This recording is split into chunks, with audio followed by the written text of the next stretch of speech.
Aujourd'hui, on se retrouve dans une nouvelle vidéo YouTube. On va concrètement parler des types de motivation. On sait tous que la motivation, c'est quelque chose qui n'est pas constant et que c'est toujours la discipline qui prend le relais.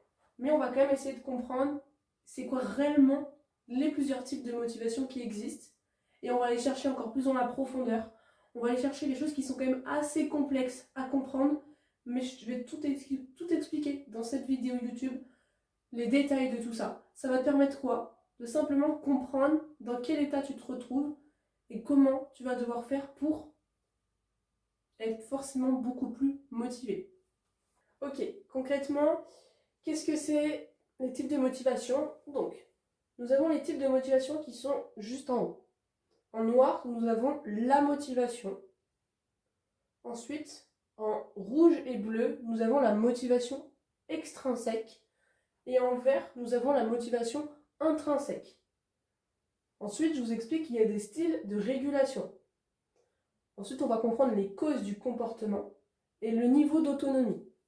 On va commencer par cette colonne-là en noir. Donc, le type de motivation, c'est la motivation. C'est amotivation. Concrètement, c'est une absence de motivation. Qu'est-ce qui se passe du coup dans la cause du comportement? On va avoir pas d'intention, on n'a pas d'intention concrète à faire cette action. Il va y avoir de la résignation, de la dévalorisation et une absence de contrôle du comportement. Donc là, en fait, c'est concrètement, en bref, quand vous n'êtes absolument pas motivé. Ensuite, du coup, on a la motivation extrinsèque qui comprend 4 régulations.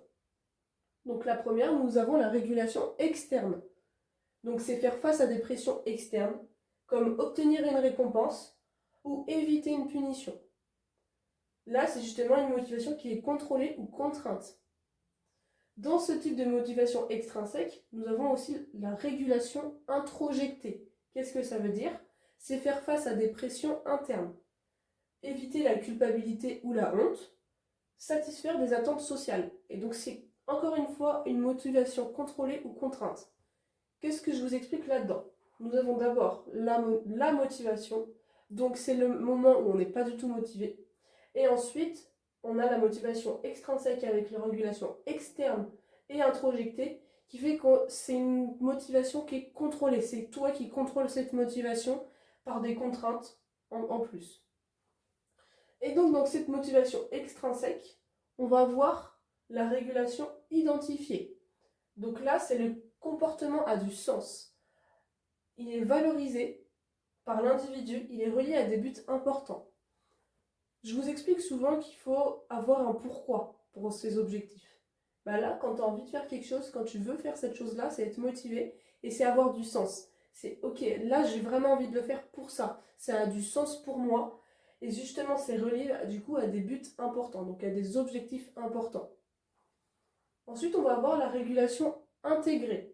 Donc là, c'est le comportement, il est en harmonie avec tes valeurs à toi et intégré à ton identité. Donc là, plus tu vas te connaître, mieux tu vas pouvoir être motivé.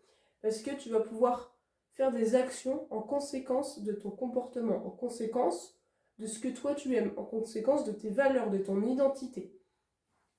Et ensuite, dernièrement, on va voir la motivation intrinsèque. Donc là, c'est une régulation intrinsèque, ce qui fait que quand tu fais des activités que tu réalises par toi-même, c'est par intérêt et par plaisir. Là, c'est par pur plaisir.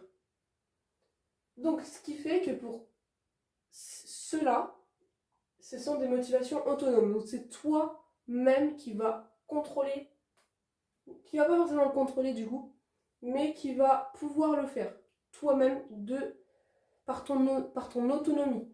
Donc, nous avons les moments où tu vas pas du tout être motivé, les moments où ça va être des motivations qui vont être contrôlées et les motivations qui vont être autonomes. Le mieux, c'est forcément d'être dans des motivations autonomes. Parfois, les motivations contrôlées par des contraintes, c'est aussi bien, parce que ça fonctionne des fois. Tout ce tableau-là, c'est quelque chose qui n'est pas forcément facile à comprendre, mais ça te permet en fait de comprendre où est-ce que tu en es rendu aujourd'hui. Pourquoi en fait tu fais ça concrètement? Pourquoi tu es comme ci, pourquoi tu es comme ça quand tu n'arrives pas à passer à l'action? Maintenant, ce que je t'invite à faire, c'est d'aller regarder une autre vidéo YouTube que j'ai postée sur comment passer à l'action. Parce que là, tu as compris la motivation, qu'est-ce que c'est concrètement. Maintenant, tu sais que c'est pas quelque chose de constant et que tu dois forcément faire des choses en motivation autonome, donc des choses de toi-même. Mais pour les faire, il faut que tu passes à l'action. Donc, je te laisse aller regarder cette vidéo pour réellement passer à l'action. Maintenant que tu as compris qu'est-ce que c'est les types de motivation. À la prochaine sur une autre vidéo YouTube.